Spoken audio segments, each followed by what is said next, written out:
El acero de las esposas se clavó en mis muñecas, una mordida fría y clínica que reflejaba la mirada en los ojos de mi madre. Estaba de pie en el impecable jardín de la casa que me había costado 10 años de horas extra y días festivos perdidos poder comprar, observando cómo 2 policías se colocaban a cada lado de mí. No entiendo, susurré. ¿Mamá? ¿Papá? ¿Por qué permiten que esto pase? Mi padre bajó la vista hacia sus zapatos. Mi madre miró a través de mí, con la vista fija en un pétalo que había caído sobre el sendero. Es un asunto legal, Nora, dijo mi padre. Su voz sonaba seca y quebradiza. Julian presentó una reclamación. Dice que los fondos que utilizaste para el enganche de la casa fueron desviados del fideicomiso familiar. ¿Qué fideicomiso? Pregunté. Yo no tengo ningún fideicomiso. Tengo una cuenta de ahorros y una montaña de préstamos estudiantiles. Julian dio un paso al frente y se apoyó en la barandilla del porche de mi propia casa. Llevaba una sonrisa burlona que le había servido durante 30 años, la armadura del hijo favorito. No te hagas la mártir, Nora. Todos sabemos que siempre has sido la inteligente. Seguramente encontraste la manera de sacar dinero de la herencia después de que muriera el abuelo. Lo justo es que la propiedad regrese a la familia. Compré esta casa con mi propio sueldo, Julian. Soy contadora forense. Guardo recibos hasta de mis recibos. Los oficiales están aquí por la acusación de fraude, hermana, dijo Julian, con una falsa compasión que me revolvía el estómago. Tal vez, si no hubiera sido tan codiciosa, no estaríamos aquí. ¿De verdad no vas a decir nada? Miré a mi madre. Sabes que jamás les he quitado ni un centavo. Dejaron de pagar mi educación cuando tenía 15 años. Solo queremos que las peleas terminen, respondió ella. Uno de los oficiales me empujó suavemente hacia la patrulla.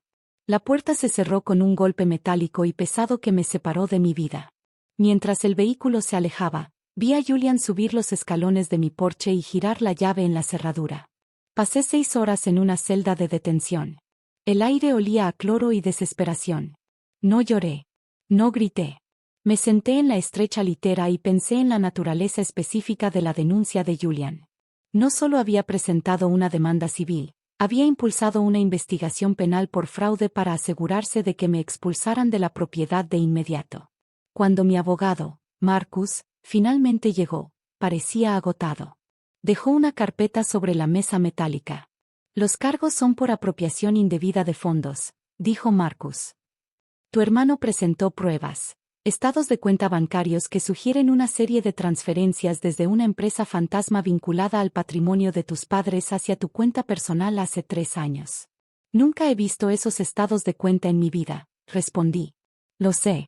He revisado tus registros reales. Son falsificaciones. Pero son falsificaciones sofisticadas. Quien hizo esto sabe cómo ocultar el rastro. Me recosté en la silla y una pequeña sonrisa fría apareció en mi rostro. Marcus, ¿sabes qué ocurre cuando alguien presenta una demanda alegando que una propiedad fue comprada con dinero familiar? Intentan recuperar la casa. No, dije. Activan un proceso de descubrimiento de pruebas. Invitan al tribunal y, por extensión, al Estado, a auditar hasta el último centavo que pasó por ese fondo familiar durante la última década. Marcus se quedó inmóvil, con la pluma suspendida sobre una libreta legal. Eres contadora forense. Así es. Y Julian acaba de abrirme la puerta.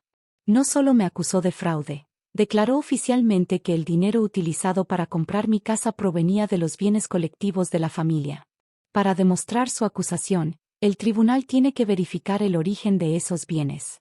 ¿Y crees que esos bienes no son lo que dicen ser? Creo que mi padre ha estado ocultando una segunda contabilidad durante 20 años. Creo que Julian ha estado viviendo de una asignación que en realidad es dinero malversado a los socios comerciales de la familia. Estás jugando un juego peligroso, Nora. Si llevas esto hasta el final, no solo estarás luchando contra tu hermano. Estarás destruyendo toda la vida que construyeron tus padres. Me vieron esposada, Marcus. Ni siquiera parpadearon. El juego terminó en el momento en que Julian giró la llave en mi cerradura. 3 semanas después tuvo lugar la primera declaración formal. Estaba sentada frente a Julian y mis padres en una fría sala de conferencias. El aire estaba cargado con el aroma de colonias costosas y mentiras antiguas. Esto es una pérdida de tiempo, espetó Julian, tamborileando los dedos sobre la mesa de caoba. Las pruebas son claras. Nora robó el dinero. Denle la oportunidad de devolver la propiedad y podremos terminar con esto. No me interesa devolver una casa que compré con mi propio dinero, respondí.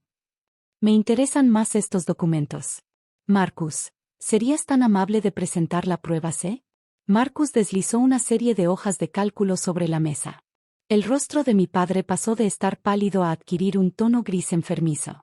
¿Qué es esto?, preguntó mi padre. Es una reconstrucción de sus cuentas offshore en las Islas Caimán, dije. Como Julian afirmó que mi casa fue comprada con dinero familiar, me tomé la libertad de utilizar el proceso de descubrimiento ordenado por el tribunal para rastrear el verdadero origen de ese dinero.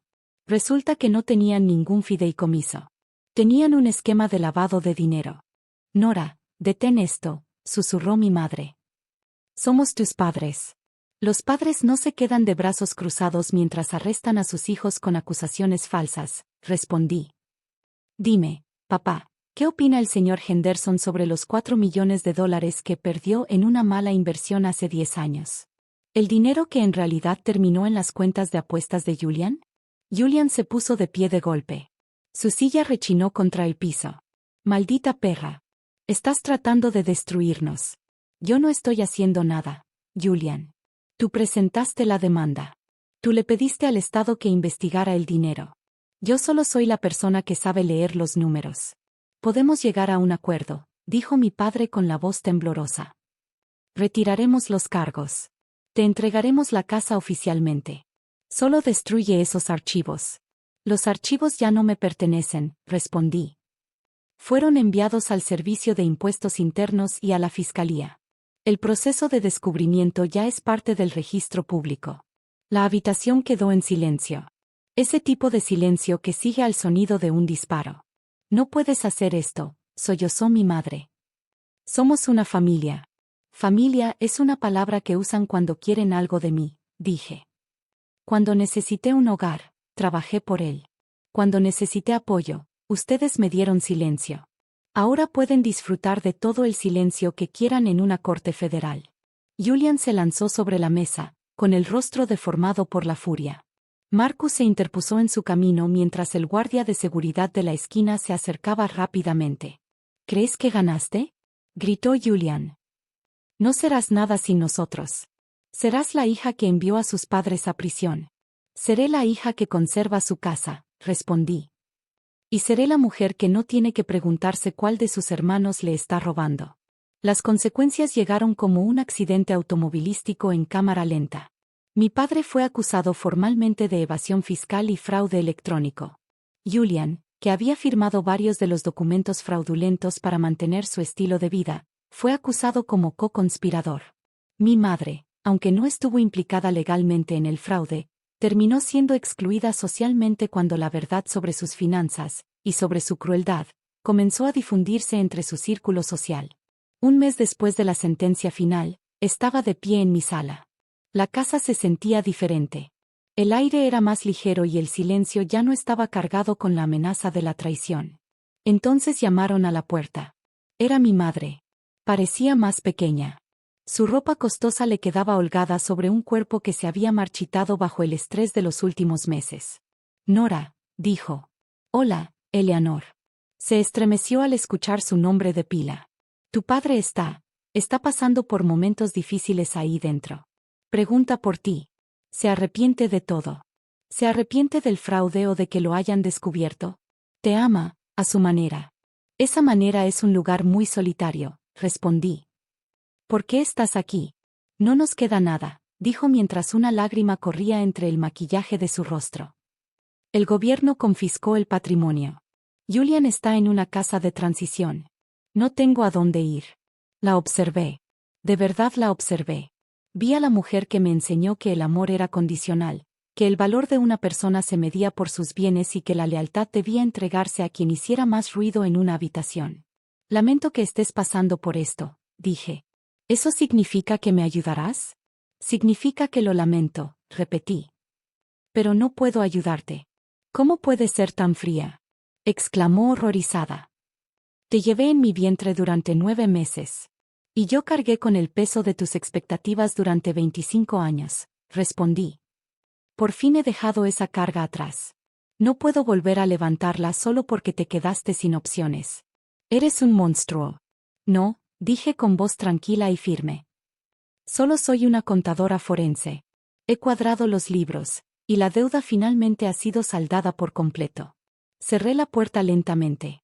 No la cerré con ira. La cerré con una sensación de conclusión. Entré a la cocina y me serví un vaso de agua. Por primera vez en mi vida, no sentí la necesidad de revisar mi cuenta bancaria para asegurarme de que estaba a salvo. No sentí la necesidad de demostrar nada, de sobresalir o de probar que merecía existir. Me senté en el porche y observé cómo el sol desaparecía bajo el horizonte, pintando el cielo con tonos púrpura profundos y dorados intensos. Pensé en la chica que había estado de pie en ese mismo jardín, esposada, aterrorizada y con el corazón roto. Quise decirle que aquellas esposas fueron lo mejor que le había pasado en la vida. Le habían arrancado la ilusión de una familia y la habían reemplazado con la realidad de sí misma.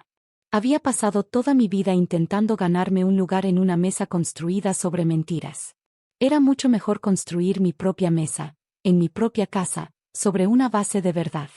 Tomé un sorbo de agua y respiré el aire fresco de la tarde. Ya no quedaba nadie a quien complacer. Ya no quedaba nadie a quien temer. Ya no quedaba nadie a quien salvar. Por fin estaba en casa.